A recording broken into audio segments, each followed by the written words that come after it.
Good morning students, welcome back. Students, हम लोग कर रहे थे periodic test 2।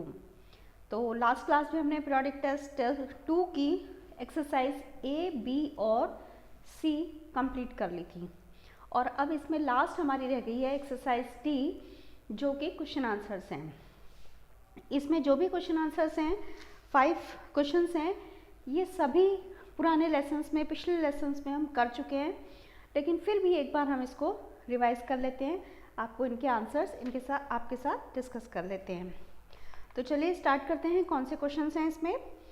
Question number 1, how has the petroleum change the life of the people of Saudi Arabia. हमने जो Saudi Arabia का lesson पढ़ा था उसमें ये क्वेश्चन था, पेट्रोलियम की वजह से किस तरह वहाँ के लोगों की लाइफ चेंज हो गई है। तो स्टूडेंट्स, इसका आंसर क्या था? हम जानते हैं पेट्रोलियम वहाँ पे लिक्विड गोल्ड कहलाता है और उसकी वजह से ही वो इकोनॉमी डेवलप हुई है। तो इसका आंसर हमने क्या लिखा था, ध्यान से सुनिएगा।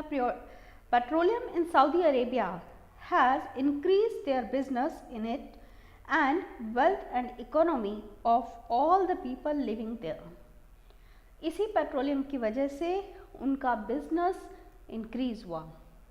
पेट्रोलियम वो एक्सपोर्ट भी करते हैं, तो उनका बिजनेस इंक्रीज हुआ और वहाँ रहने वाले लोगों की सभी की वेल्थ यानी संपत्ति भी बढ़ी, तो पूरी इकोनॉमी भी डेवलप हुई।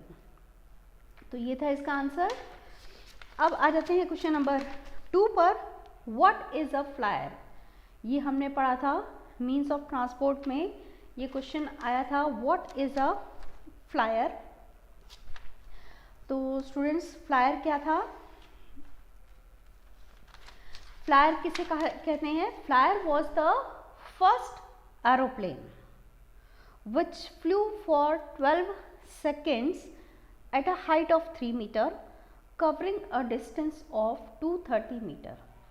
ये पहला एरोप्लेन था जो फर्स्ट एरोप्लेन बना था और वो एरोप्लेन 12 सेकेंड्स के लिए 3 मीटर की ऊंचाई पर उड़ा था और लगभग इसने 230 मीटर का डिस्टेंस कवर किया। तो उस फर्स्ट एरोप्लेन को फ्लायर कहा गया। तो ये था हमारा सेकेंड आंसर। अब आ जाते हैं क्वेश्चन नंबर 3 पर। Question number 3 is, what are prairies, where are they located. ये हमने प्रेरीज वाले लेसन में पढ़ा था। प्रेरीज क्या हैं और वो कहाँ पर हैं? तो प्रेरीज, ध्यान होगा आपको, वो ग्रासलैंड्स हैं। तो प्रेरीज का आंसर क्या होगा? The grasslands of North America are known as prairies. जो नॉर्थ अमेरिका के ग्रासलैंड्स हैं उन्हें हम प्रेरीज कहते हैं। हमने ये भी देखा था कि अलग अलग कंट्रीज में जो ग्रासलैंड्स हैं वो अलग अलग नाम से जाने जाते हैं। तो प्रेरीज कौन सी कंट्री के हैं? वो नॉर्थ अमेरिका के। नॉर्थ अमेरिका के जो ग्रासलैंड है उन्हें हम कहते हैं prairies. These are located in temperate zone, और इनकी लोकेशन क्या है? ये टेम्परेट जोन में आते हैं। इसके बाद हम आ जाते हैं नेक्स्ट क्वेश्चन पे, question number 4, what is the disadvantage of modern means of transport. Means of transport में हमने अलग अलग मीन्स ऑफ ट्रांसपोर्ट पढ़े थे और उसी में लास्ट में हमने डिस्कस किया था ये जो मॉडर्न मीन्स ऑफ ट्रांसपोर्ट हैं, जो आजकल जो ट्रांसपोर्ट के नए साधन हैं, उनका डिसएडवांटेज, उनका नुकसान क्या है।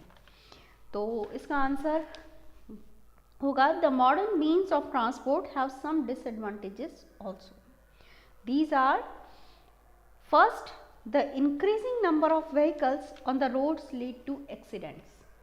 सबसे पहला जो डिसएडवांटेज है वो ये कि बहुत ज़्यादा व्हीकल्स हो चुके हैं और जिसकी वजह से एक्सीडेंट्स भी बहुत होने लग गए हैं, एक्सीडेंट्स का नंबर बढ़ गया है। सेकंड क्या है? The roads become crowded and lead to slow movement of traffic. अब इतने ज़्यादा व्हीकल्स हैं तो नेचुरली रोड्स पूरी क्राउडेड हो जाती हैं, भीड़ भाड़ हो जाती है और ट्रैफिक जाम्स हो जाते हैं, जिससे ट्रैफिक का मूवमेंट बहुत ही धीरे हो जाता है। एक और डिसएडवांटेज है, वो क्या है? Third one is, the vehicles give out smoke which causes air pollution and leads to many diseases. ये जो व्हीकल्स हैं आजकल जो चल रहे हैं, कार, बसेस वगैरह, इन्हीं सभी से स्मोक, गैस, ये स्मोक छोड़ते हैं, गैसेस छोड़ते हैं, जिसकी वजह से एयर पोल्यूशन होता है। हमारी एयर पॉल्यूट हो रही है और इस एयर पोल्यूशन की वजह से बहुत सारी डिजीज़ेस हो रही हैं, लोगों में बहुत सारी डिजीज़ेस जो आती हैं, ब्रीथिंग डिसीजेस फैल रही हैं। तो ये थे कुछ डिसएडवांटेजेस आज के जो मॉडर्न मीन्स ऑफ ट्रांसपोर्ट हैं उनके। अब आ जाते हैं हमारे लास्ट क्वेश्चन, क्वेश्चन नंबर 5 पर, and this is how is cinema useful as a means of communication. ये हमने जो लास्ट चैप्टर अभी पढ़ा था मीन्स ऑफ कम्युनिकेशन, उसमें से दिया गया है। उसमें हमने पढ़ा था कि सिनेमा किस तरीके से कम्युनिकेशन का एक साधन हो सकता है, किस तरीके से हम कम्युनिकेशन के लिए उसे यूज़ कर सकते हैं। तो आंसर इसका कुछ इस तरह है, cinema entertains people through out the world. सबसे पहले सिनेमा क्या करता है, पूरे वर्ल्ड को एंटरटेन करता है, मनोरंजन करता है।